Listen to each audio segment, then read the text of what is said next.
இன்னைக்கு நம்ம பார்க்க போகிறது பாருங்க, இந்த மாதிரி காமினி பட்டுல வெறுசி பட்டு சில்க்கு.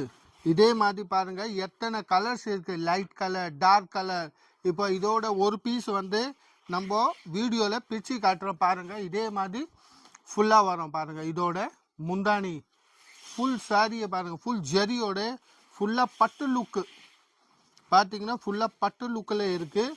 இப்போ இதோட ப்ளவுஸு இதே மாதிரி கலர்ஸ் பாருங்கள், நிறைய கலர்ஸ் இருக்குது. உங்கள் டார்க் கலர் வேணுமா, லைட் கலர் வேணுமா, கான்ட்ராஸ்ட் பார்டர்லேயே கூட இருக்குது. நீங்கள் ஆன்லைன் கூட புக்கிங் பண்ணிக்கலாம், இல்லை கடைக்கு நேராக வந்து கடை கூட வாங்கிக்கலாம். ஆன்லைன் புக்கிங் பண்ணிங்கன்னா கேஷ் ஆன் டெலிவரி கிடையாது, ஆன்லி ஆன்லைன் பேமெண்ட்டு தான் இருக்குது. இதோட நிறையா டிசைன்ஸ் இருக்குது. இப்போ இதில் எது பிடிச்சிட்டு இருந்தாலும் நீங்கள் மார்க் பண்ணி அனுப்புங்க, இல்லை நீங்கள் வாட்ஸ்அப் மூலியமாக நம்பர் கொடுத்துருக்குறேன், வாட்ஸ்அப்பில் கொடுங்க, நாங்கள் ஃபோட்டோ அனுப்புவோம். ஃபோட்டோ பார்த்தோம் நீங்கள்